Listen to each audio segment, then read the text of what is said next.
Okay, yes, we are live right now. Hi everyone, happy Friday to all of you here.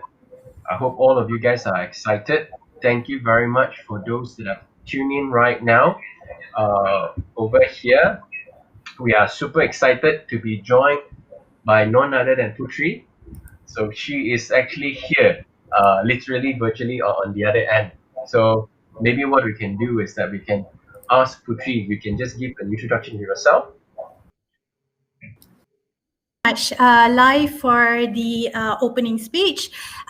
First of all, I would like to thank each and every one of you for tuning in this session today, and happy Friday to every one of you. So to not waste time, let me just give you a short intro about myself. So my name is Putri Nur Ameerah. You can call me Putri. Currently, I'm in RHB Bank as the Recruitment Marketing Specialist.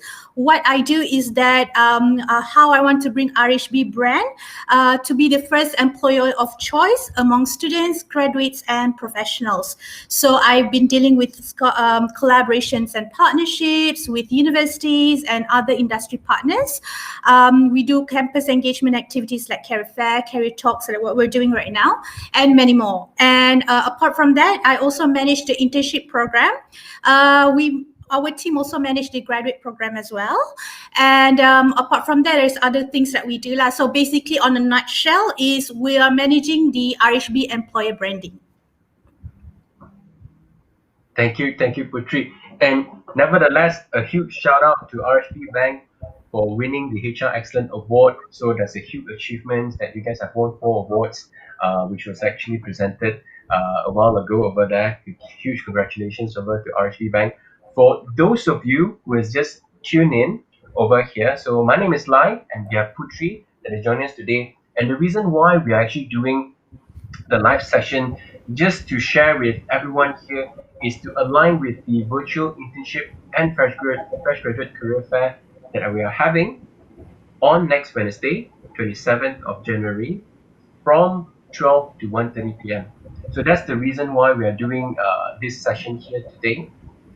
And at the same time, this is our topic that we're going to be sharing today, which is how to ace your interview session. So this is a short workshop on career preparations that could help you to prepare and upskill, especially if you are looking to join us for our virtual career fair next week.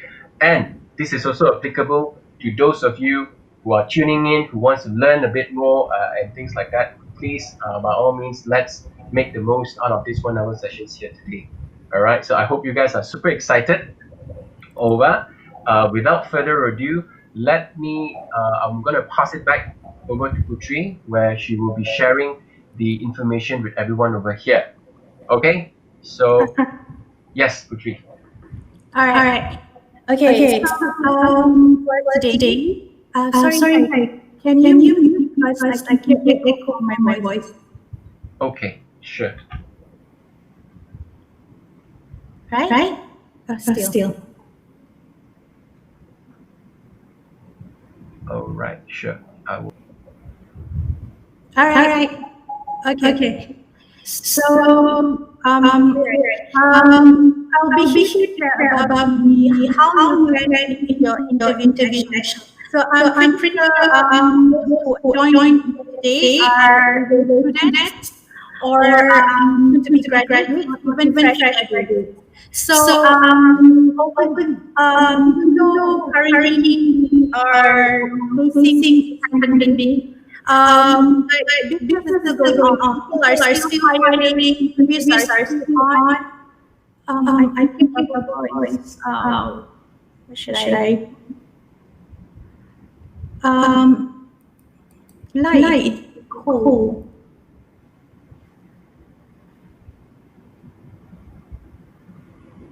Hello.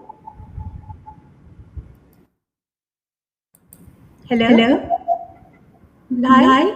Yes, I believe because you are talking directly to the laptop. If you have a mic, maybe you can, if you have your hands free, Okay. you can plug it in. Then it will help. All right. Again. Okay. So sorry for a bit technical issues right here. While Putri is looking up for a headset, in that sense, apologies for the echo. So this session here is going to be very useful to everyone, especially for those of you who is actually looking uh, if you're looking for jobs, if those that are participating on next Wednesday itself, what are the things that you should look into, and what are the dynamics that have changed during the COVID-19, especially where we have having more and more interview sessions that's actually being done online versus face to face. We believe that this is going to be the trend moving forward, at least for the next 1 year. So, what should we do in that sense? So, these are the key things that Putri is going to be sharing, and at the same time as well, from our end, we also going to be occasionally, if you have been following me on LinkedIn, you know that I'm very passionate into sharing tips and strategies to help you in your career, personal development, and recruitment career journey as well. So these are the things that we are going to be doing, and we are so fortunate to be collaborating with RHB Bank today to do this live sharing session, and hopefully everyone else, if you're tuning in, you're going to be able to get the informations that you're required. And feel free during this live session itself later on, by the end of the sessions, if you have any questions that you would like to ask, you can free to ask so I will read out the questions over to Putri, where she and even myself could actually help to answer the question that you may have over here. All right. The first thing, in that sense, the key things that we're going to be talking here today, it's how should you prepare yourself. I know that a lot of fresh graduates and as well as interns that are joining us today, especially if this is the first time you are going in for interview, so whatever that's going to be shared here today is going to be very valuable, especially how should you actually answer the questions, what are the type of question that people will ask you, how should you prepare for it, and what should you answer, and most importantly, what are the research that should be done during, before the interview session, and even during when you're being asked a question from the hiring managers or HR and so forth. So these are some of the key elements that hopefully this will help you. Once this ended, hopefully during the weekends beforehand, you can actually practice a bit. And on Wednesday, when we shared the live position with you, you can actually prepare, and if you submit CVs, hopefully you get a call from the HR and recruiters very soon, and this can help you to secure your job placement very, very soon. All right, so And then, that's the key things. Putri, you're back. yeah, I'm using my headset. Is it better? Can you use the echoing? Hi, I don't know what's the problem. Okay, so maybe what about now? Is it okay? Hello? Is it okay now? Okay, I can't hear my echo anymore. All right, so Right. welcome back, Putri. All right, yeah. Yeah. Okay. So sorry for the inconvenience caused. So I'm just going to continue from where I left. So as I was saying that although currently we are facing this pandemic, but companies still hiring as usual. So, but definitely the interviews are no longer face to face. It has changed to virtual. Either it's through Microsoft Teams, Zoom, or etc. So what I'll cover today is I'm going to share you some tips on how you can excel or ace your interview session. So based on my experience as a recruiter, and as well, I'm also currently hiring for interns and also graduate programs. So I would like to share a little bit of insights on what are the employee's perspective, or what do we see in a candidate to make sure that they are a suitable candidate. So first, I will walk through with you a little bit introduction about RHB, what is interview and what is the purpose of having interview, the types of interview that you need to be familiar with, and how, what are the interview do's and don'ts, as well as how you can actually nail the frequently asked questions. And these FAQ questions that is usually used for fresh graduates. So next. Okay, so as you all know, RHB Bank is a bank, but what is it that you know about us? So I'm going to make it into this letter called FORCE, FORCE. So S stands for Fully Integrated Financial Services Group. That means that aside from us being a bank, we are more than that. We have investment banking, we have insurance, we have asset management, we have Islamic banking, and many more. And that is why we are fully integrated financial services group. And O is one of the largest in Malaysia in terms of assets. So just to share with you, RHB Banking Group, as of today, we have over 14,000 employees across RHB in Malaysia and also in RHB ASEAN region. And R is regional presence. As I mentioned earlier, we have our presence in the ASEAN region. So as you can see from these slides, there are a few countries that I have listed out. That is where our regional office is at, okay? And C is controlling shareholders. So our controlling shareholder is EPF. We have to be very mindful and cautious with every steps and decisions and actions that we take. And E is extensive footprint. So apart from us having our presence in Malaysia and also in ASEAN region, we are planning to extend our presence in other region as well. Perhaps maybe in the future, we're going to extend maybe in the Middle Eastern or in the US, who knows, yeah? But we are planning to extend our business. Next. Okay, here is the RHB EVPs or employee value proposition. So I'm not sure if you can see the slide clearly because from my slide here, it's a bit, the view is a bit short, but a bit smaller, but it's okay. What is EVP? EVP is actually what is it that the company has to offer to their employees. So it can either be monetary or non-monetary. Okay. So in RHB, we implement and also practice a very strong culture and people strategy. So when we have a very good EVPs, it actually helps to bring a more conducive work environment, and people are being more appreciated and happy to stay longer in the company.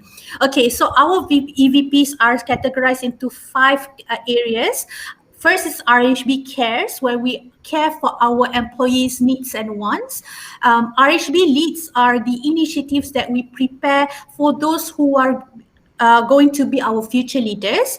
RHB Inspires is what are the things that RHB has to offer so that the people are inspired within each other. RHB Progress is the initiative to progress and develop our people. And RHB Rewards is all the rewards that we provide to those who dedicated themselves, who perform themselves and work hard, and also their contribution to the bank. So there is a lot of EVPs. I'm not going to highlight each and every part of the EVPs. It's too many, but maybe I would like to highlight some interesting part. Like for example, under RHB Cares, we have flexible work arrangements, which is flexi hours and telecommuting. For those who are going to enter into a career world, I would like to give some advice for you. Number one, never be late for your work. All right. If in the event you are going to be late, please inform your direct manager. All right. Don't until the point your manager asks you where are you at. Okay. At least you inform your manager, because most of the companies are very particular in what time you come in the office. They don't care what time you go back, you stay back how long. Either you stay at the office until late night. They don't care. What they care is what time you clock in. That shows how disciplined you are. So it is very important that you come early to work or be on time. So but we understand, right, due to some reasons, either it could be traffic or some commitments with your family, which causes you to be late to work. So that is why we have implement these perks to our employees. So our employees can come to work either as earlier as 7:15 a.m. or as later as 9:45 a.m. And the best part is on Friday, we finish 1 hour earlier. So for example, instead of you finish at 5:45, you can go back home at 4:45 p.m. All right. So for RHB leads, we have formal mentoring for talents. Okay, good news to all the future graduates or graduates at the moment. We have graduate program, which our graduate program will give you the opportunities to be mentored and guided by our senior leaders. So we're talking about the C-level people like CEO, CHRO, CMO. They are actually providing their guidance. They will monitor, mentor you to become the future leader. So that is under RHB leads. Okay, RHB inspire. All right. So in RHB, right? Sometimes even myself, I have so many things on my plate. Sometimes I don't know what is the latest update, what in the company, or even if I'm in the same department, I don't know what's going on to that team. So we have embarked and also use Workplace by Facebook. It is actually a social media platform for all RHB employees to communicate. So whatever updates, whatever news, whatever activities, we share it on Workplace by Facebook. So it works exactly the same like your personal social media, like you update status and whatnot. So when you have this Workplace, you're not just updated with the recent news that is happening to the company, but you can also recognize who are those that are performing themselves. So you can congratulate them, and it helps to create a dynamic and also a conducive work environment. So, and in the other, as a return, you felt like, oh, people are recognizing me for my hard work. They know me. So that's the beauty of using Workplace by Facebook. So for RHB Progress, there are so many trainings and development programs for our employees if they want to grow themselves. It can either be skills related, experience, or even personal related. All right. One of it is talent mobility or job rotation. So this applies to our graduate program as well. So those on our graduate programs will get the opportunity to do their rotation at our regional office. And the best part, we don't decide which regional office you go to. You decide yourself which regional office you want to go. All right. And also, just to give an update that for RHB graduate program, you can actually decide which of the department that you want to do your rotation. So, and also if I'm a staff, if let's say I want to apply to do my transfer to another regional office or another the department, also I can do that. All right. So for RHB rewards, we have non-monetary and monetary rewards for our staff contribution, dedication, and hard work. So one of it is RHB Movie Night, where we will gather all these, every quarter, we will gather all these top performers and we will invite them for a movie night together with our CEO, which is Datuk Khairul Saleh. So we will lock down a special screening for all these top employees to watch a movie night with our CEO. Okay, so before we start with the topic of interview, I just want to share a short clip from RHB. So, Lai, can you play that video, please? Thank you. Sure.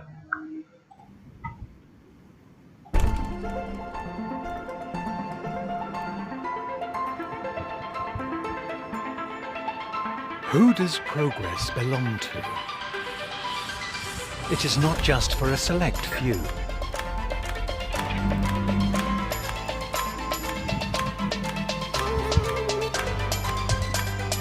It can be enjoyed by those who celebrate priceless moments on their own terms. Progress is for anyone who seeks to defy the odds and pursue their dream.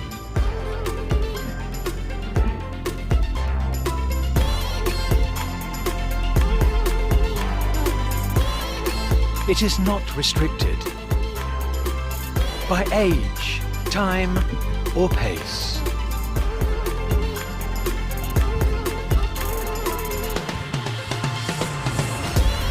Progress means bringing your business dreams to life, regardless of your background.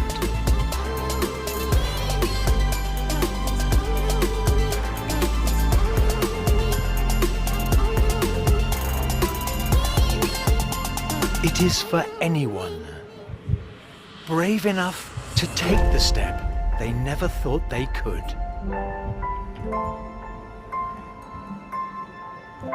As the bank that believes in people, we believe progress is for everyone.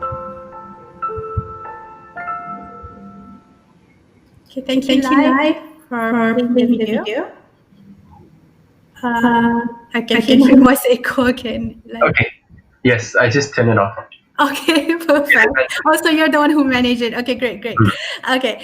All right. So from this short video, as you can see, right, in RHB, we live in this slogan called "Together We Progress." So regardless of your background, regardless of your age, regardless of your race and whatsoever, we work together as a team and we progress together. And in RHB, there's no such thing like, oh, this is your work, then you do it, I have no time to help you out. No, we work together. Even sometimes if it's not if it's not my task, but if I have the opportunity to help out my other fellow colleagues, I will do so. So we are very much holding this slogan, "Together we progress." Yeah. And just to add on that, in RHB we are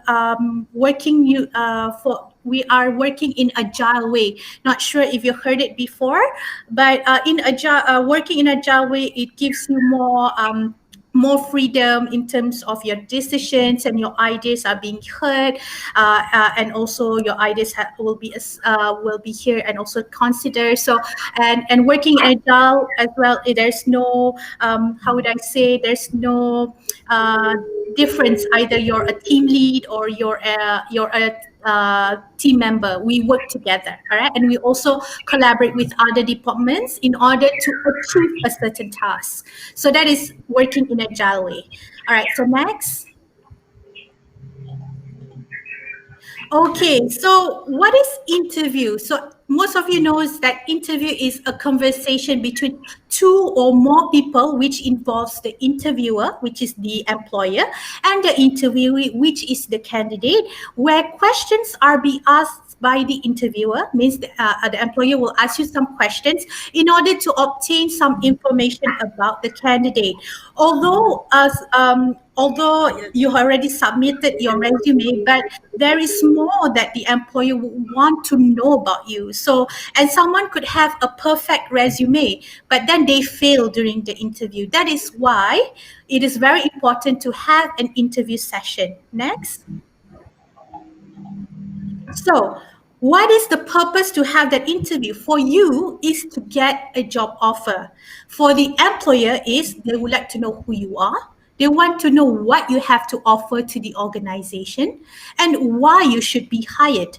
By the end of the day, it's a win-win situation for both, where both will determine either the job and you is a good match. Sometimes when you apply to a job, you read all the job description, you say like, oh, okay, I'm interested in the job. But later, after the interview, when you know more about the job, you understand better, then you realize like, oh, maybe this is not something I want, so I don't want to proceed. So it's very important to have the interview. It's not just about you getting the job or get to know about the job and the employer get to know, but also to understand you better. Either is this a good fit? Is the job is a good fit for you or not?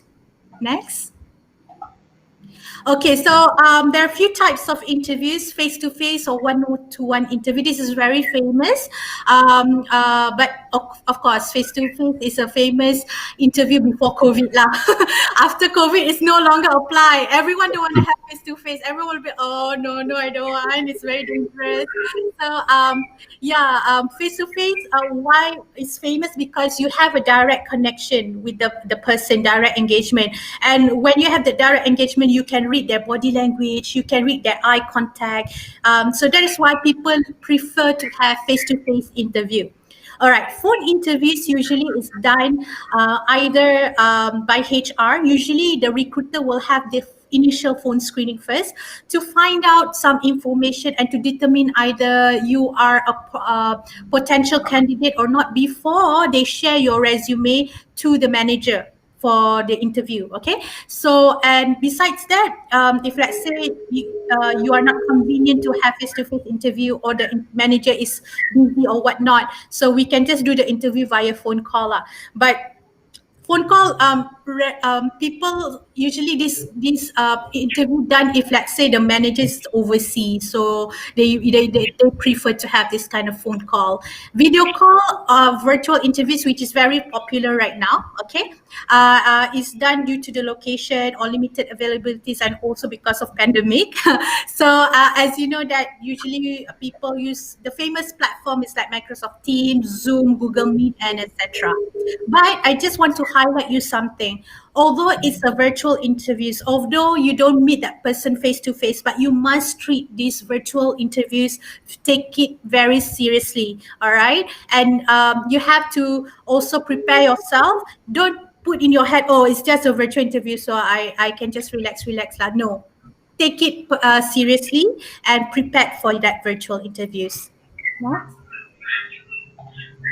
So email interviews, this one is very rarely people in Malaysia do this. This one is in overseas. Usually they do email interviews where they will send a set of interview questions, all right? And you can answer from the email. And this way is very convenient and effective way because they get the direct answer from you, the direct facts, the right facts. Because sometimes when you have interviews face-to-face or phone call or video call, right, sometimes you misinterpret the info or you overheard it wrongly. So when you send an email set of questions, it's easier. They have the direct. So if they in other way, they have like a black and white. So in the future, if there is any misunderstanding or there's any issues, they can just come back to you and say, oh, you said that you have this, it's like a black and white.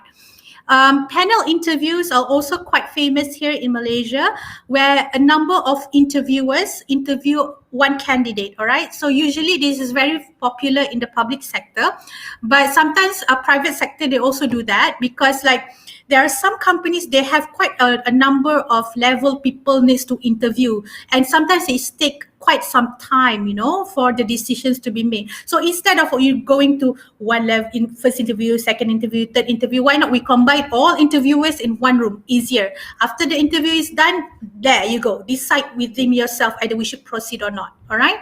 The other famous interviews in Malaysia are group interviews. Usually these interviews is for like a position which they are hired for multiple headcount. One of it is graduate program, like what we have in RHB. Our graduate programs, these candidates will need to face group interviews where we will give like a case study questions, and then they will need to sit in a group, discuss and present themselves. So these are some examples of the popular interviews in Malaysia. So I'm pretty sure right now some of you have experienced it, and those who haven't experienced it, you will. And I would love to share some tips on it, all right, how you can excel yourself. Next. So are you ready to ace your upcoming job interviews and to impress your employer, and they will say like, yes, I want you. So next. If you guys are ready, please drop the comment and yes at the comment section. All right. I'm pretty sure they're okay. I want to know. Okay. All right. So first of all, you need to understand what are the interview do's and don'ts. All right. So number one, for interview do's, please do research on the company, the job, the interviewer and team. Yeah, some people, I mean, if you do some research, right, if you Google or something, most people will say, or even your friends and family will say like, oh, do research about the company. But I want to share a little bit a secret or a tips. Do some extra effort, research on the job, the interviewer and team. Why? Okay, first, when you do a research about the company, at least you have a clear picture about what the company background, what are the products, their services, and you know what, how you can impress them is to know about their latest achievement. All right, when you do this, it shows that wow, this person is really keen in the company and knows about what is going on with the company. Wow, I really like this candidate, and it shows how's your research skills. Okay, why you should do research about the job? Because usually interview will be, some of them will ask this question, so what do you know about the job? Then you start to say, oh, the job is this. But from there, right, sometimes the recruiter or the manager can tweak, either you really read the job description or not, or you just saying based on your mindset or your logic thinking. So read properly the job description before you go for the interview, and then if you have any questions that you're not clear about the job, you can ask during the interview session. All right, so it shows as well how interested you are in the job. Okay, and also to set your expectation, to know that, okay, this is what you'll be doing once you join the company. All right, why you need to do a research on interview? Let's say I'm having interview with Lai. I will do some research online because I know, as a future employee who knows if I become one, like for example, so I want to know how is Lai as a manager, or I want to know what is his background like, so that before I go to interview, I already have my expectation. Oh, my future manager is like this, you know. And also when you do some research about the interviewer, if you find something that you have some common interest or similar thing, either you guys are from the same university, or maybe you go perhaps you have experienced something before but never come across, right? So you can actually how would I say, build the eyes, you know, not build as to build that relationship when during the interview, so that it doesn't look so the interview doesn't feel like so serious, you know, tense and everything. Build that relationship with your interviewer. By the end of the day, he or she will be your future employer, right? So that is important, why you need to do some research about the interviewer. And the team, why is it important? Because you would want to know how big is the team if you join the company. That's one. The other thing is you would want to know what is the career path once you join the team as this position, right? So this shows, when you do this research, it will give you a clear picture about the job, the company, the career path as well. All right, so that's important. Number one, research. Number two, practice. I'm pretty sure we know that practice makes perfect. So for those who are going to go for interview for the first time, I would suggest you practice first with yourself. All right, you can either practice in front of a mirror, or if you want some second opinion, you can go. You can practice in front of someone you feel comfortable with, like your family or your friends. When you have someone as a second opinion, that person can advise you how's your answering skills, how's your communication skills, or even like what are the things you shouldn't say, what are the things that you should say. So practice in front of someone. All right, and take their feedback, either to continue doing it, or either to improve on what needs to be improved. Okay, number three is bring copies of relevant documents with you. This one, if you go to face-to-face lah. So usually if you have face-to-face interview later, just bring relevant copies. I think the important ones only. Don't need to bring like all like since high school certificates and all. We don't have time to look at your high school certificates. No. So what relevant documents you should bring is your academic certificate, like degree or master's, you know. If you have a recommendation letter from your university or from the company that you've done your internship, or recommendation letter from anyone, you should bring it as a supporting document. All right, even if, let's say, the employer, you put the file on top, right? Sometimes even I myself, I go for interviews, I put my file on top, no one don't even care to see. But take that initiative and say like, oh, I just want to share with you, here's my recommendation letter, and show some to convince the employer more, show them what you have, what you have to offer, and how good you are. All right. And then make good impression. So there are many ways on how you can make good impression. One of it is definitely be on time for your interview. Don't be late. Okay, so for let me just give you some examples for face-to-face interview and virtual interviews. Yeah. So right now, as you know, we're doing virtual interviews. So make a good impression by not being late. Be on time. So it is better if you log into that online interview room 5 minutes or 10 minutes before. In case, if let's say there's issues in terms of technical, at least you can, you can fix it before the interview session start. All right. Usually the interviewer room, the recruiter will come early one. The recruiter will come first before the manager. Don't be shocked. Sometimes manager be late, but don't say like, this company wasting my time. Don't ever say that. Sometimes they like to test you. All right. So just make sure you're early. And then how you can give good impression first is to greet them, and always never forget to thank them for giving you the opportunity to be interviewed. All right.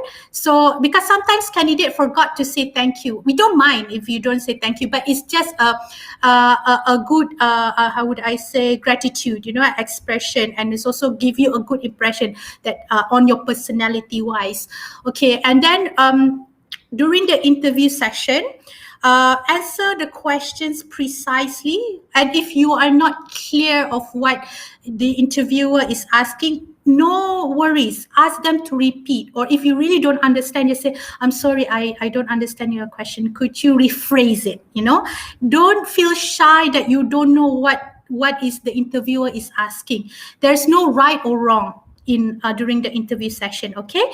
So and also make sure that when you answer your questions, make sure you are clear and you answer with confidence. All right. So that's how you give a good impression to your future employer. So next is ask clarification of questions, which I already covered. So these are some of the interview do's that you can take it and practice it later, and also be mindful of the do's, and also be mindful of the don'ts, which is of course, don't give negative impression. I think one of the things that usually the candidate really give a turn off to the employer is when they are over talkative. Yeah, it's okay if you are talkative, but don't over talkative. Like the conversation was so lengthy over and over, but in the end we couldn't find what are you trying to say. If it's better to keep your answer precise, sweet, and simple. If it's going to be like, if you're going to talk more, at least the information you give is relevant to what you to answer the questions of the interviewer. And that is one of the turn off for employer, which when you over talkative. The other turn off is when when the employer is talking, suddenly you cut them, like, oh yeah, I know, or let the employer finish their talking. And then when they said, oh, do you have any questions, or what's your thoughts about it, or could you explain? That's when you will answer. Don't cut the employer. I do experience, like I'm talking and explaining something, and they say, oh yeah, but they just cut me off while I'm talking. It's really a turn off. So don't do that. So the other thing is, don't act nervous, because when you show some nervousness in you, right, we know that you're not well prepared. So so it ties back to the interview do's. Always make sure that you practice, so that when you practice, it will boost your confidence and also help to make you conduct the interview better. All right. And the other thing is, don't falsify application materials or answer to interview questions. Okay. Don't lie. In the other words is, don't lie, don't cheat, and whatnot. Okay. Why I am saying this, because some example, one example, clear one is, in your resume you stated differently, but when we do a background check, it's differently. So that is already you're falsifying your application materials. All right, that's one. The other common things that people false their application materials is the education certificates. Okay, I just want to share you from my experience before when I did my when I was working in this company. I'm not going to mention it. We do checks like annually. We do what do you call that? We check on every documents of the candidate and whatnot. And one of it is that we find out that they were giving a fake certificate, fake degree certificate. And usually how we run this is that we run tie back to the Ministry of Education.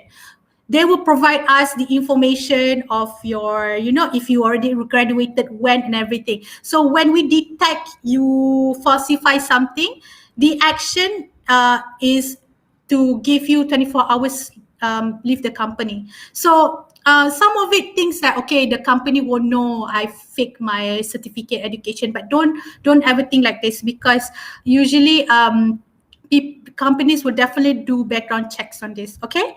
The other thing is, don't ask wrong questions. Okay. So for example, salary package, you can only ask this question if you are shortlisted for the role. For example, let's say you got a call and say, oh, Miss Putri, congratulations, we have decided to shortlist you for the role. I would like to discuss you more about your compensation package. That is when you can ask and discuss further about your compensation package, about your salary or your benefits or your allowances and etc. Don't discuss this during interview, and never ask first like, oh, can I know how much the job is offering? That is a really like red alarm. No, don't go there. Don't go there. Unless if the employer is asking, may I know what is your expected salary? That's when you can answer. But how can you tackle to answer these questions? That's why you need to do a research on the job. Remember when I say do research about the job? The other thing on how you can answer or tackle this question, before you go to interview, do some research about the similar job title in JobStreet or LinkedIn. For example, you go for an interview of marketing executive. Type marketing executive in JobStreet, you will see all this job advertisement for marketing executive, right?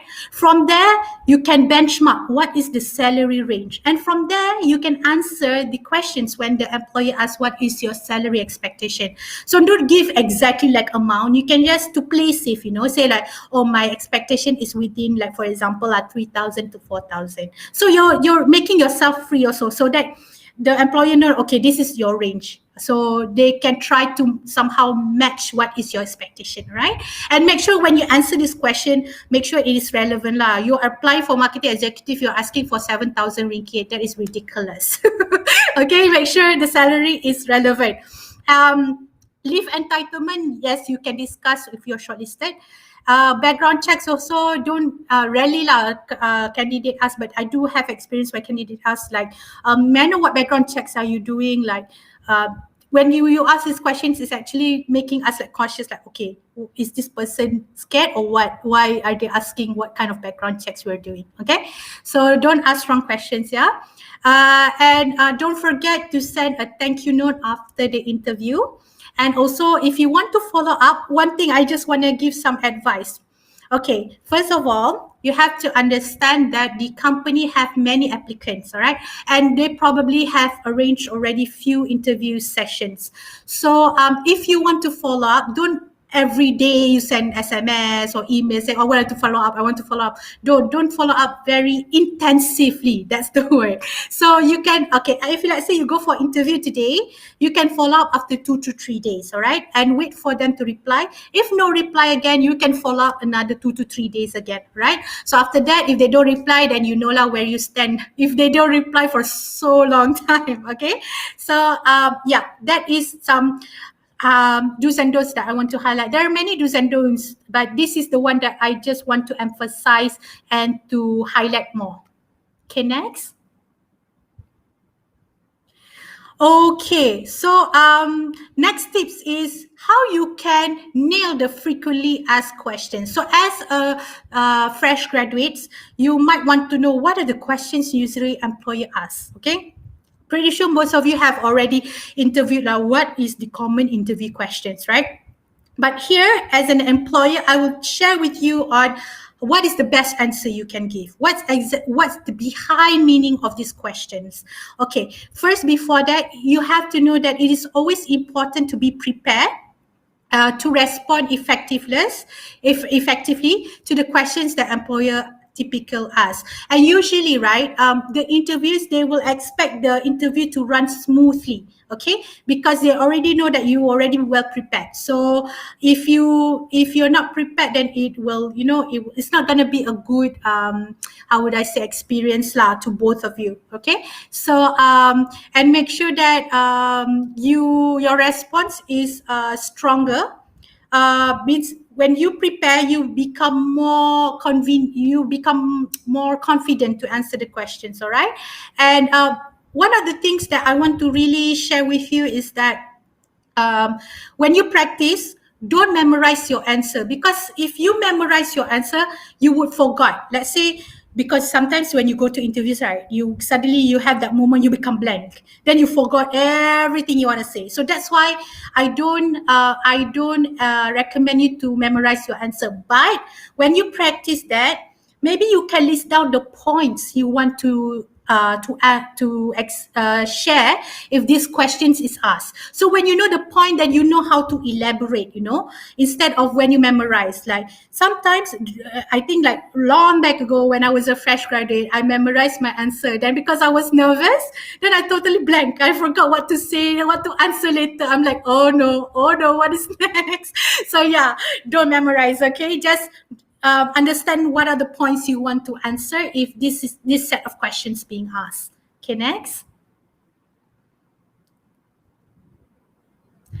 Okay, one of the famous questions is, tell me about yourself.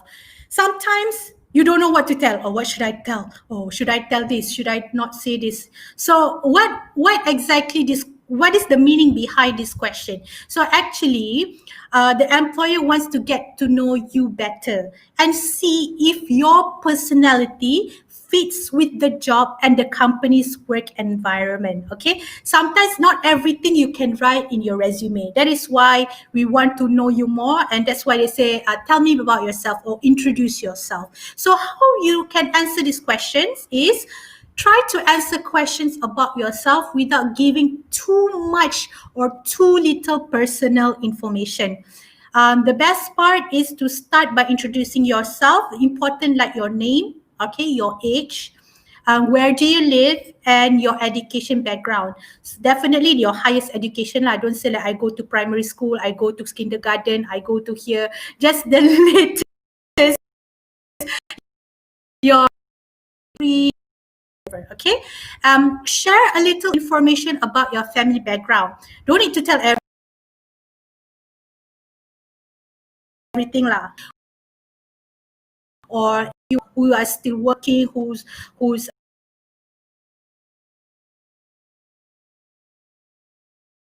some fun facts about you.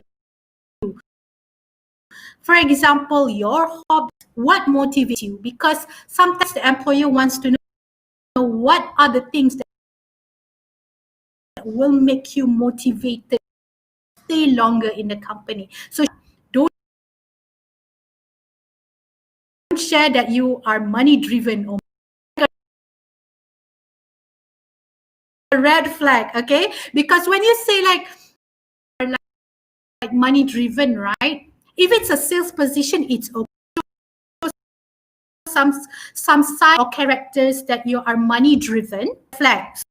So for example, if there's any pitch you can just go because the salary is higher than what you're earning. Okay, so don't try to avoid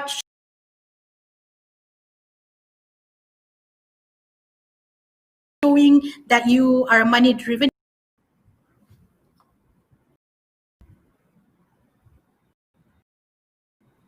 Next.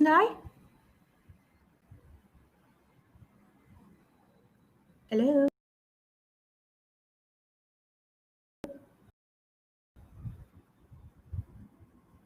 Like, I think this is at tell me about yourself.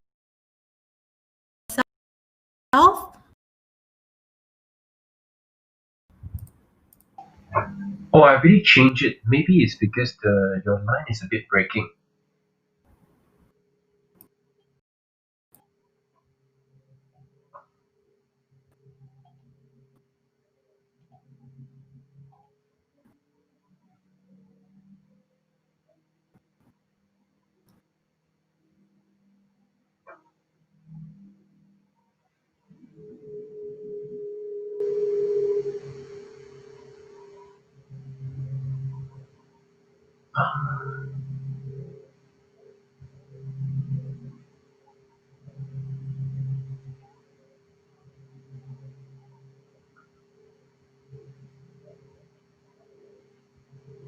Okay.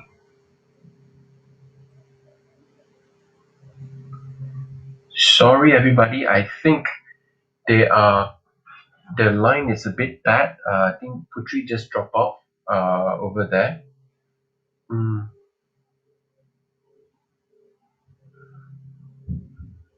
over there. So we are going to get Putri to join back over there. Just give me a quick one. Just give me a quick one. So she just dropped out for a while here over there. So wait for Putri to join in for a while. Just hope you guys can join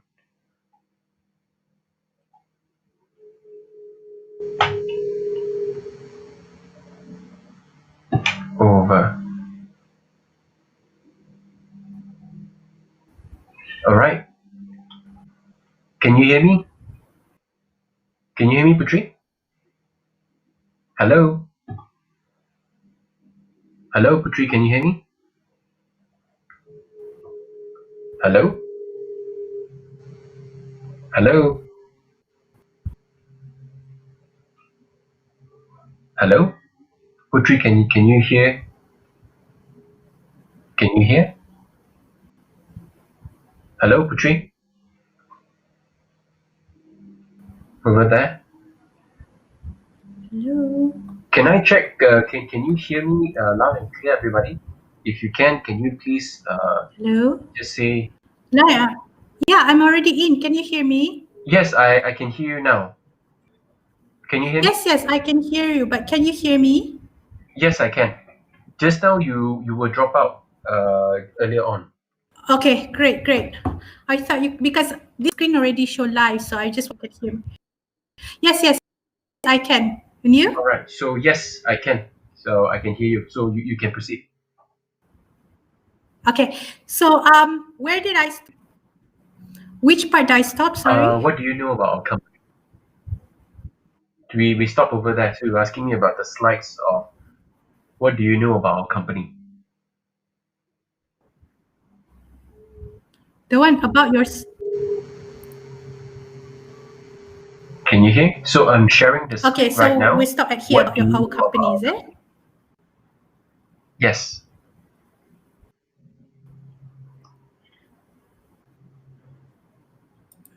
Can you see the live sharing?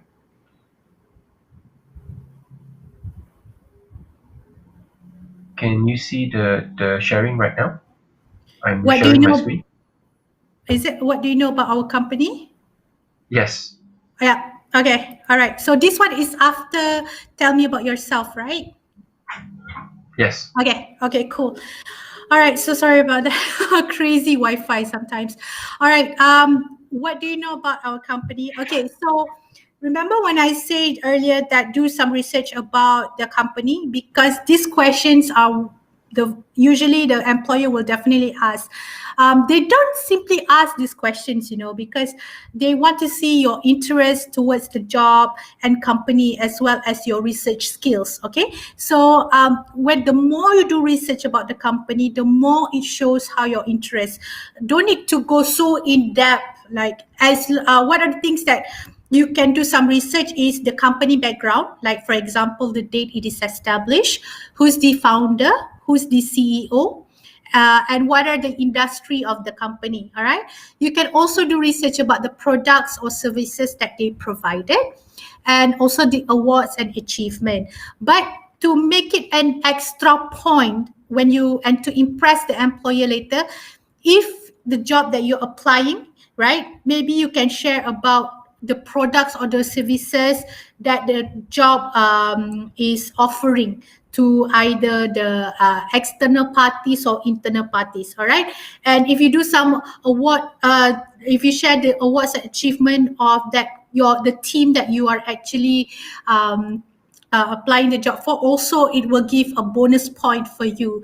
So there's always a way on how you can do the research.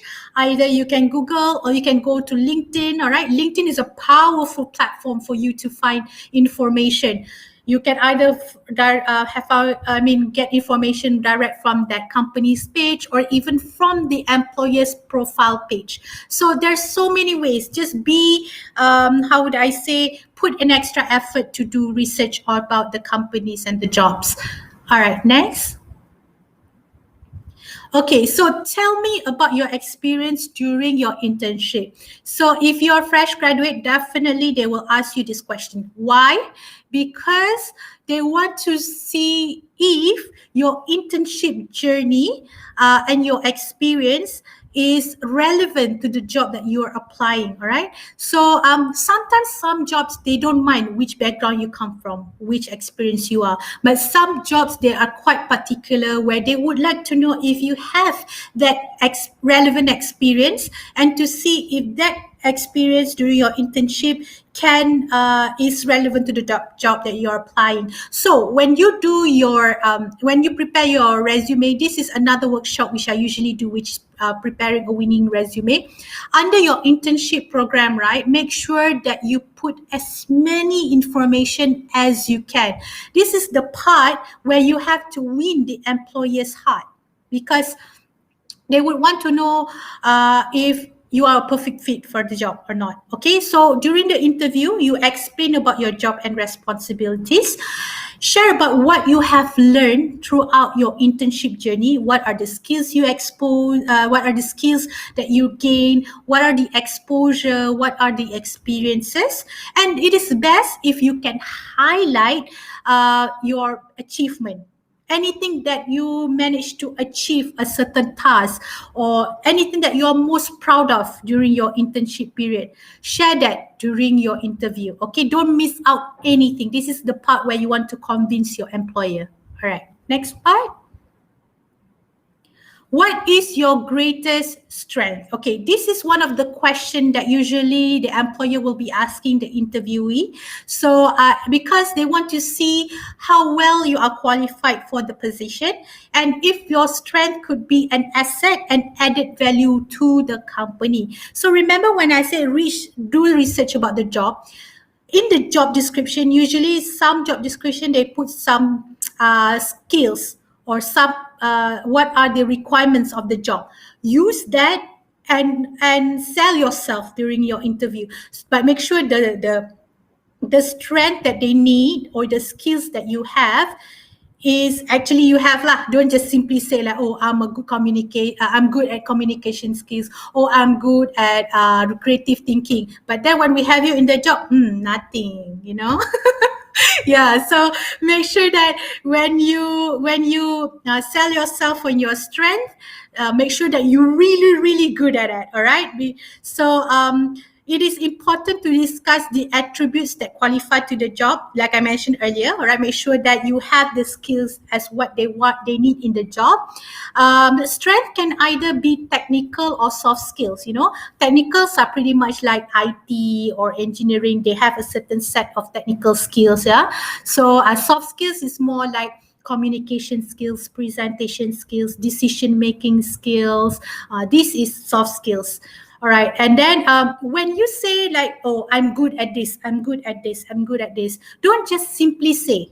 Okay, I can just say I'm good. But what are the things to justify or to prove that you're good at that? That is when you provide example from your past experience. Okay, so let's say you say, "Oh, I have a good people skills." So what are the example? Like I say, okay, during my internship, I support my manager to attend a career talk session. I had to replace my manager due to his commitment to work. So, and I enjoy doing this. I love doing presentations, and because of that, my manager give me some opportunities to do this. So you give some examples from your past experience to convince that you are really good at what you're saying. Okay, don't just simply say, but prove to them. Okay, next one. What is your greatest weakness? This question, right? People always like, should I tell or should I not tell? But not everyone is perfect. I'm not perfect either, all right? I do have my weaknesses. To be honest, one of it is perfectionist. That's my weakness lah. Perfectionist can either be good and bad lah. So, okay, that one is another part. What I'm trying to say is, don't be scared when employer is asking this set of questions. Why they want to know is because at least they know what are the things that you need to improve on, or if there's any training or any development planning, they can prepare for you to upscale yourself, to improve yourself better, right? Don't be scared. They just want to know so that they know that, okay, if you are lacking in this area, okay, maybe in future I don't give this job to her. Maybe I should send her to training first. Then later, when I feel convinced she can do this, I'll give it to her. Something like that. They just want to know. Don't be scared when this question's being asked. Okay. Do your best to frame your answers around positive aspect of your skills and abilities as an employee, turning seeming weakness into strength. Okay. For example, let's say, like I said, maybe I can give you some example lah. All right, why from weaknesses into strength. So you can turn it. It could be weakness, but then it also can be strength. So for example, like what I said just now, I'm a perfectionist. It's actually a weakness because when you're a perfectionist, you want everything to be done perfectly. So you will end up. The weakness is that you will end up you will end up spending too much time on that particular job only. That is perfectionist. But although it's a weakness, what's good about it is that by the end of the day, the result turns out that I have no mistakes, no errors in what I'm doing. And the job that I need to deliver is as expected by the company. So you can turn around your weakness into strength, all right? If you're powerful in that to convince, just trust me, the employer will be so wow. Okay. And then share examples of skills you have improved. Yes.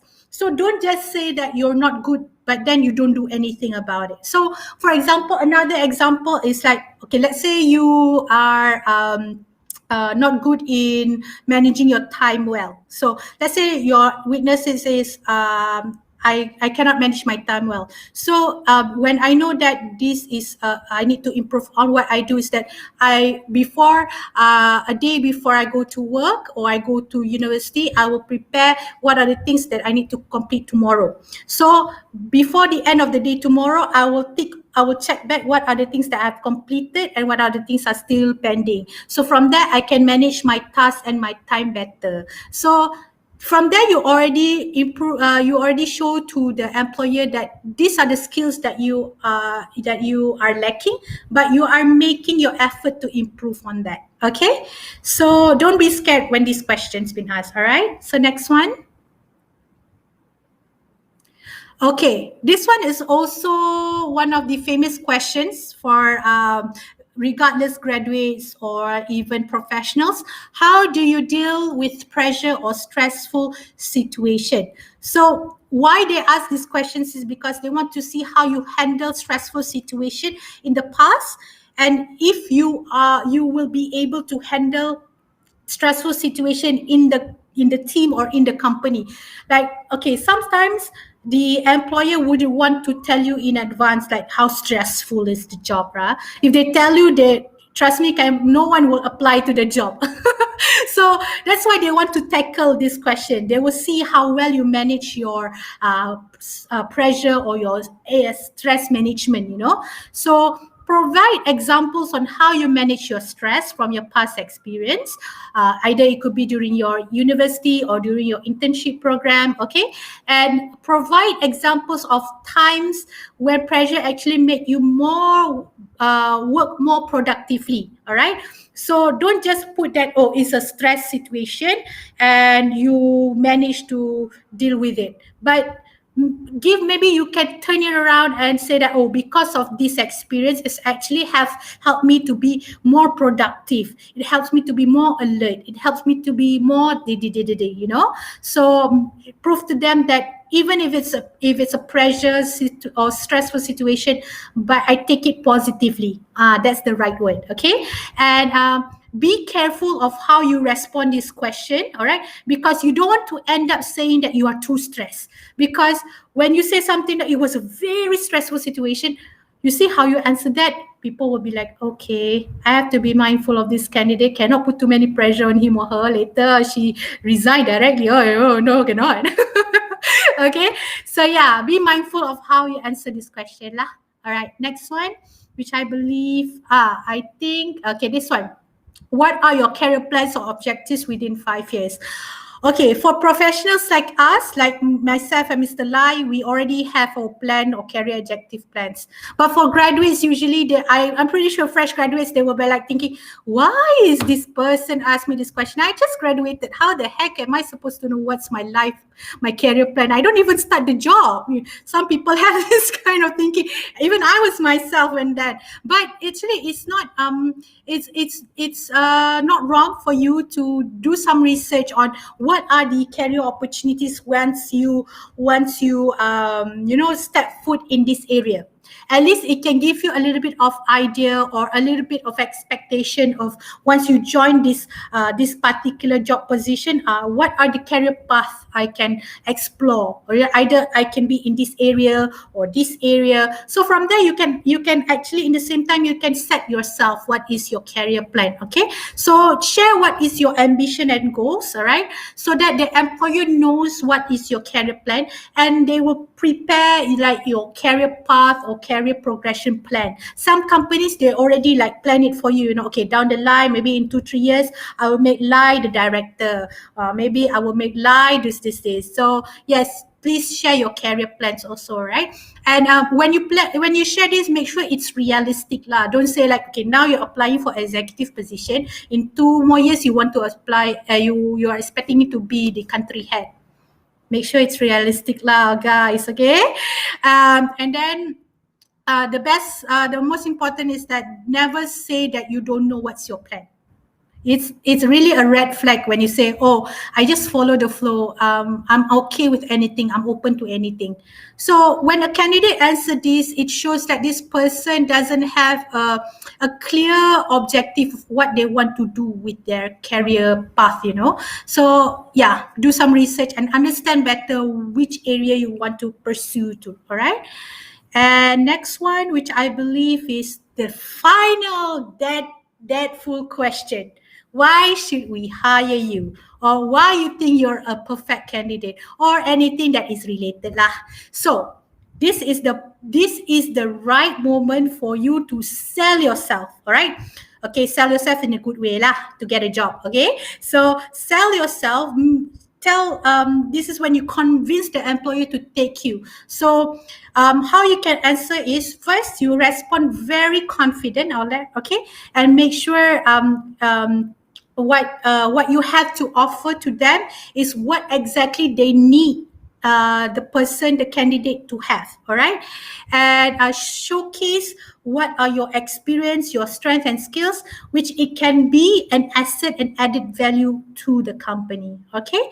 So but I think in and all, to summarize this, by the end of the day, to summarize everything, I think the most important is that you are being very well prepared, and make sure that you're very confident when you do the interview session. So I think that covers up everything for my session today, right, Lai? I think this is the last slide, and then we are going to the Q&A, if I'm not mistaken. Yes. Okay, so I think that's pretty much what I can share my insights on how you can ace your interview questions. If you have any questions, please raise out to me. I'm here to answer all the questions. So let's start the Q&A, right? Okay, yes, thank you very much, Putri, for the sharing over here. All of those that you have shared is extremely useful, and that's what you mentioned, practice makes perfect. Now, coming back into the question, I think there are 2 questions that's being asked and shared. So let me just show the first one from Joanne.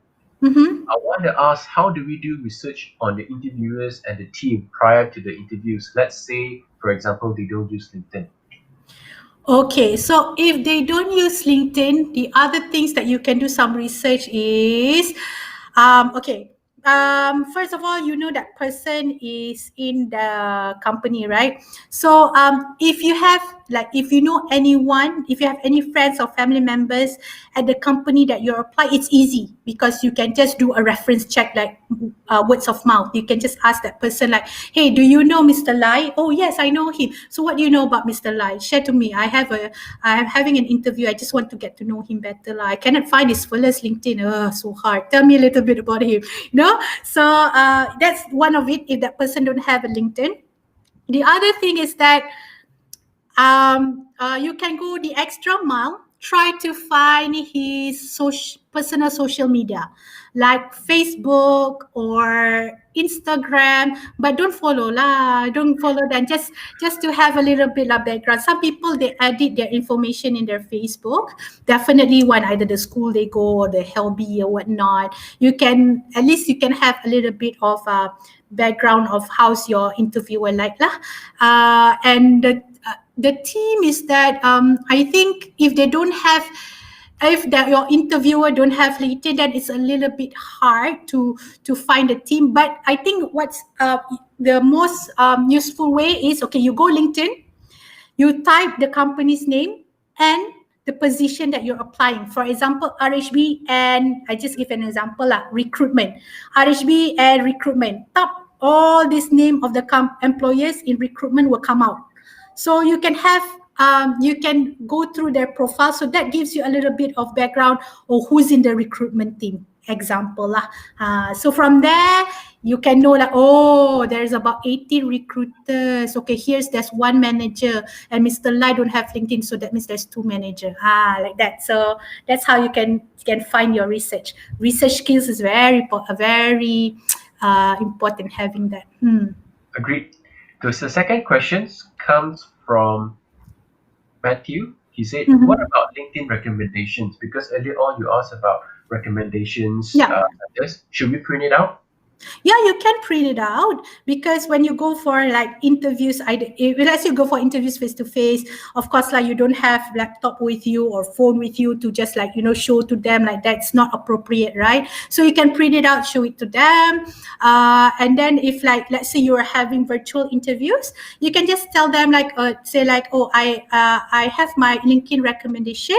If you're free, you can just check it out at my LinkedIn profile, like that. Okay. All right. And the next one, again by Joanne. Can you share with us what kind of questions should we ask at the end of the interview? Okay, so one of some questions that you can ask towards the end of the interview is, one of it is, what is your expectation towards me if, let's say, I'm shortlisted for the role? Why? You can ask this question so that you can set already what is your manager's expectation. So if your manager expect you to be this, so you already have a mindset, okay, if I get shortlisted, I must make sure I am this, so that my manager is happy and feel, satisfied that or grateful for having you in the team. That's one of the questions. Ask about the expectation. on yourself or on the job.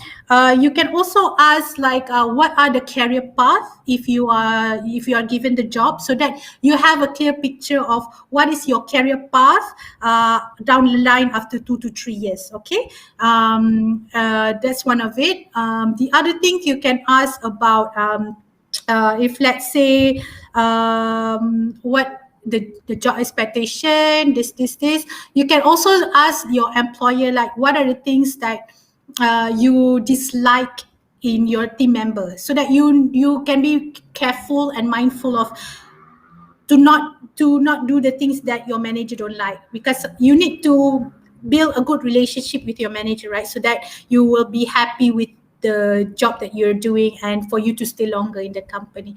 These are the things that you can actually share, you can ask during the session lah.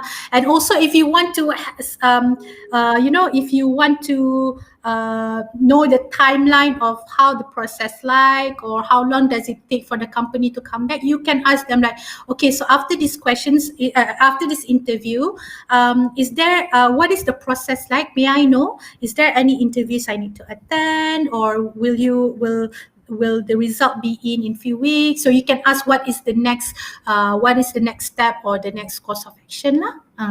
So these are the questions that you can ask. Understand. Thank you, Putri. There is a question from Mugesh. They say you are conducting interviews for Malaysia people only, or for, I believe it's for foreign people as well. Okay, so for right now we do hire Malaysians and also foreigners. For foreigners, there, like for example, our graduate program, it is open for us Malaysian and ASEAN nationalities. So for those who are Malaysian or ASEAN nationalities, they can apply for graduate program. And for any like permanent roles, like professional roles, we do hire expatriates or foreigners, but it depends on the job role itself. Sometimes the role can open to to non-Malaysian. Sometimes they don't. So it depends on the job role itself. So you should read the job description very clearly, because in the requirements it's already said like open to Malaysians only, or open to, if they don't say open to Malaysians only, then you can try to give it a try to apply lah. Thank you, Putri. I think Tengku Shukran has asked how to negotiate salary. I believe you did cover some earlier on. Yeah. So we're going to skip that over. And then next by Yokbin. May I ask preparing documents like certs to show on screen during online interview session, or just when they ask for it? Okay, this is going to be virtual, right? So if virtual, usually rarely we don't ask like, oh, can you show me your certificate? No. Usually the recruiter will be sending directly to the manager your academic or any academic relevant certificate. So if it's virtual interviews, you don't need to bring any documents with you, or don't need to prepare earlier your file at your desk lah, so no need. So don't worry. This one, documents is only if it's face-to-face interview. Okay. And then from Chun Xiang, how to handle question from employer asking what is your minimum expected salary? Okay, so I think I've already covered during my session, but no worries. I think maybe he sent his question before I cover.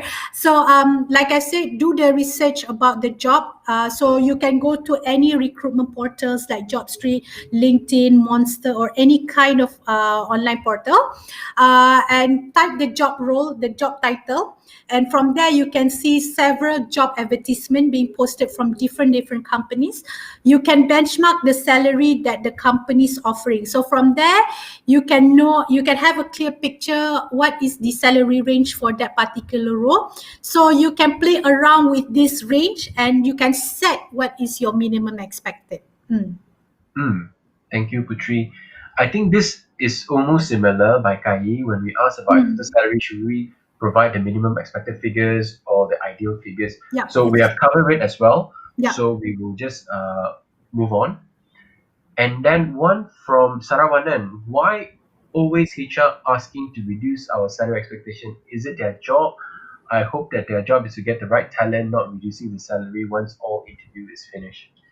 Okay, so okay, maybe I can share why sometimes they do this from a HR or from a employer perspective lah, so that you can have a better understanding. So sometimes, right, every job have the, how would I say, the salary benchmark. And we don't simply just give this, oh, this is the salary benchmark. Usually how we benchmark, this is how HR do, yeah? How we benchmark the salary of a certain position is they will benchmark they will benchmark the internal salaries in that department versus the market salary outside, especially the competitors from the same industry. All right. So in the end of the day, that is when they will come up with the salary range for that particular position. So maybe I think Saravanan had this experience from what I can understand. Maybe your past experience, you've been working in, for example, maybe it's a multinational companies, because multinational companies usually they have big budgets. They can give you thousands ringgits of your salary. But when you apply for a company which is like government, or maybe it's not as big as MNC, right? So that is when you have to expect the salary won't be as what you are expecting, which is high lah, or whatever. That's why. And the other thing is that when the job is, let's say the company already have the salary range of the position, and they find you very, like, you tick all of the boxes, like you are a perfect candidate, you are the best so far, but then you're just a bit too expensive. So that's why they try their best to negotiate with you. But if you are okay to, if you are fine with lowering a bit of your salary, then it's okay. But if you're not like happy about it, then you can just tell them upfront. I say, look, this is my expected salary and I'm not expecting anything less. This is my fixed figure. If this is something that you're not able to meet, I understand, but this is what I'm expecting, right? When you're being upfront, it's not saying that you're rude, no, but at least they know, okay, that's it, this person, this is the fix lah. But some companies, sometimes they really want you so badly, but they know they don't have that salary, they cannot offer what you want. So maybe sometimes a company can negotiate, like, okay, you join first, within the 6 months, after probation, we will give you the salary that you want. Sometimes you can actually discuss nicely with the HR. By the end of the day, I think both wanted the same thing, right? You wanted the job, the company wants you in the company. So try to negotiate and discuss nicely with the HR. Okay? All right. Thank you, Putri. So I think Kai asked, is it possible for us to have the presentation slides? I think can, but don't share it, like don't use it a crossover. Yeah, I can share the PDF file, sure. Okay. Perhaps what you can do, Kai, is that you can drop us a LinkedIn message and then we'll send it over to you personally over that. Yeah. All right. So they can just reach out to Lai, then Lai, you can just let me know lah. Can. And then another questions from, there's no name here. I want to ask, what are the best questions to ask if they want us to ask other questions? I think you covered it as well. Yeah. Over that. So we're not going to touch it. I believe earlier on Putri has mentioned it. Another one from Anisha. If we have left previous company due to COVID, contract not extended, can we say this during the session why we left the previous place? Yes, definitely can. So, one of the things I also want to highlight is that some companies, they are very particular on your length of stay in the company, like, because we don't like people who's jumpy, like jump from one company to another in less than 1 year or in less than 2 years, because from there sometimes the company have the perception like, oh, this person might be either money driven, or maybe they really get a better opportunity. So that's why they ask these kind of questions during interview. But sometimes the resume also, we see people jump. But when we ask, actually, they are on contract position. So we can't blame that. We can't blame them for jumping, because they are on contract position and the company is not extending. So in your situation, Anisha, don't worry, you can just disclose with the employer and say that you left because of that your contract was not extended. So that's why you're looking for other opportunities, yeah, for more job security lah. And you know, COVID nowadays, everything is very uncertain. So we need to find better ways on how we can survive and get a job by the end of the day lah. So yes, don't worry, you can share this. It's not a red flag to the employer. Understand over there. So, question by Tengku again, Shukran. What is the next step if you are shortlisted for the interview for the position? How long the candidate will get the offer letter? Okay, so when you get a call from the HR and they say like, hi Tengku, okay, so I've spoke to the manager and we all have agreed that we would like to shortlist you for the role. Congratulations. So now what we will do is that we will prepare the necessary prior to your onboarding. There are a few things that we need to prepare. So perhaps usually the HR will let you know how long will it take for you to get the offer letter lah. If they didn't disclose, you can ask and say like, hi Miss Putri, can I know when will I get my offer letter? So then the HR will, the person will actually disclose with you. So like some companies, they're very fast one. Like today you say offer, tomorrow you get already the offer letter. But some companies, they have a level of approvals. Like for example, in banking industry, we have a few levels of approvals. So sometimes it's cost delay, but it will not cause too many delays lah. But just to share with you, right, when you apply for a job in banking and financial services, right, have you heard about this Bank Negara Malaysia screening? Yes. Okay, so Bank Negara Malaysia screening is actually a background check for all the shortlisted candidates in the banking and financial services sector. So if you're being offered in a banking, like for example, banking company, they need to do this background check. And this background check is actually a background check for the past 7 years of your working experience. So they will call all these past employers to do your background check lah. And they must like pass 15 working days. 15 is not included Saturday and Sunday, 15 working days. After these 15 working days, you can only offer the candidate. So if you are experiencing delay in getting your offer letter from the banking, this is actually what's happening. But I think usually recruiter will explain directly to the candidate that they say that, oh, we will do a Bank Negara Malaysia screening. So there will be a bit delay in getting your offer letter. So that's it lah. I think only banking and financial services, there's a bit delay, but other companies, I think it shouldn't take long time. Yeah. Okay, thank you. And last question by Kai again. Most of the job vacancies require 1 to 2 years working experience, even for entry position. Should we still apply if you don't fulfill the requirement?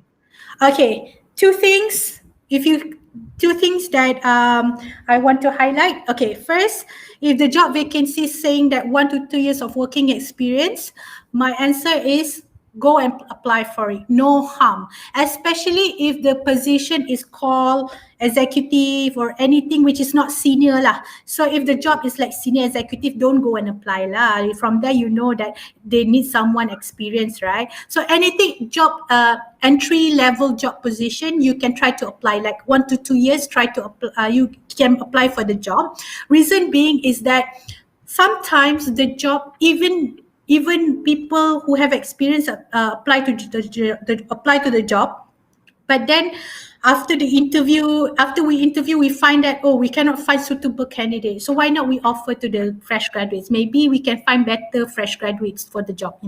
That's one.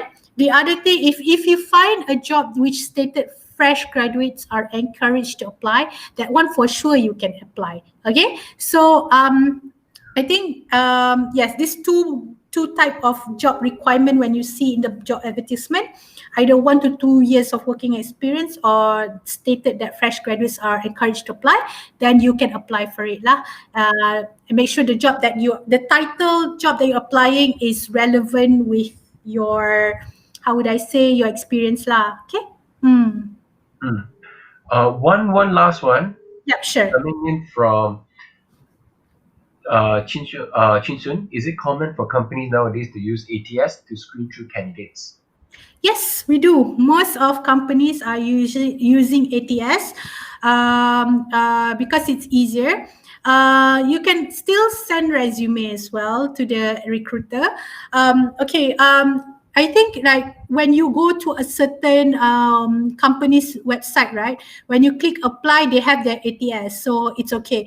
But sometimes when they say like, oh, submit your application to HR at yada.com, for example, this is a bit, how would I say, sometimes the recruiter might overlooked because in email they don't they don't have a lot of options like ATS where you can filter this, filter that, but when you send like via email, so many emails comes in, they might have mislooked at it and they cannot even filter like using ATS. So yes, companies use ATS because it's more convenient and it's easier for them to find the candidates that they want, what kind of skills, how many experience, where do they live, and etc. and etc.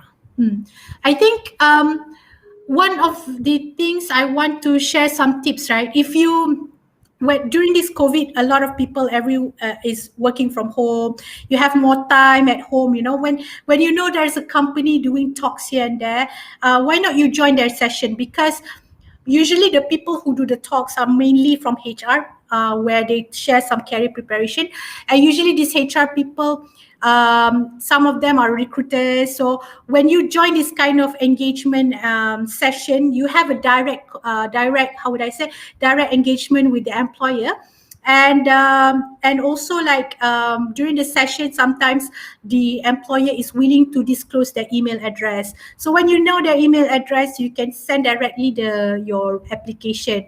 I think like that's one of the tips I would like to say lah. So it's good when you know the email address of the recruiter, because not everyone will have that opportunity. Usually it's just the company email address, like recruitment at something.com. Yeah. So like if you are here today, maybe I will allow Lai to share with the participants only on my email address. So Yes, if you want to apply, you can send your application to me. Okay. Only participants for today. I'm okay to yes, share my email. Yeah. yes. So those of you who have registered at our website for today, we will be sharing some information. If you need anything, please let us know. And as for what Putri has mentioned over there, is that we're going to be giving out some prizes to those who have registered for today's event, but we Yeah. have to wait until MCO ends. That's where they can physically courier the prizes to those who have registered. So they'll reach out to you via email. Yeah. So I will be sending a blast email to all these participants who have registered. So you'll get an email, which I do need you to fill up some information. Then after the MCO ends, we will courier the goodies or the gift directly to your home address. Okay. Cool. Yeah. Yep, cool. Thank you very much, Putri, for taking the time to share with us for the past 1 hour plus. I think it's very useful. I hope you guys do enjoy. If you do enjoy it, please just give a thumbs up or a yes if you have benefited from these sessions over here. Because our plan for today is definitely to help you to get much closer to getting a job, especially if you're interns, you're fresh graduates, or even working professional. That is our hope, that you can benefit from today's session.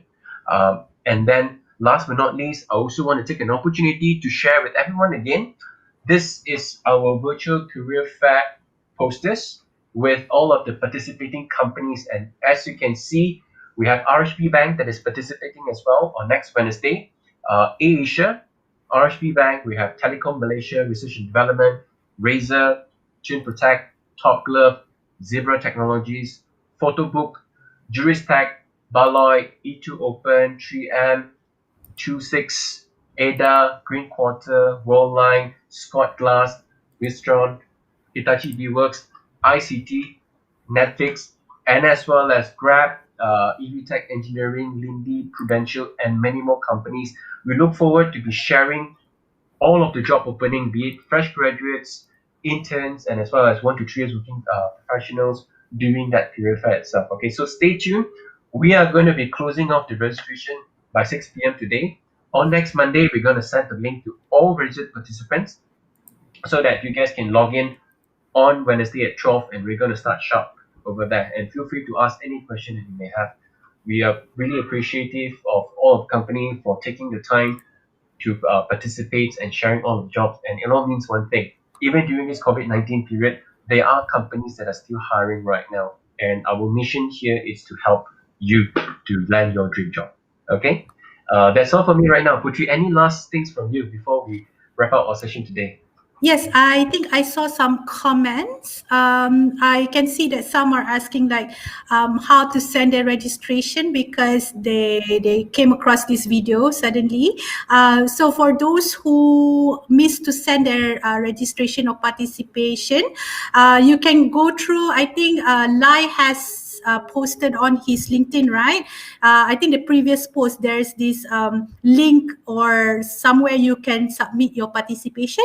So from there, Lai will compile all details and he will forward it to me so we can get in touch with you.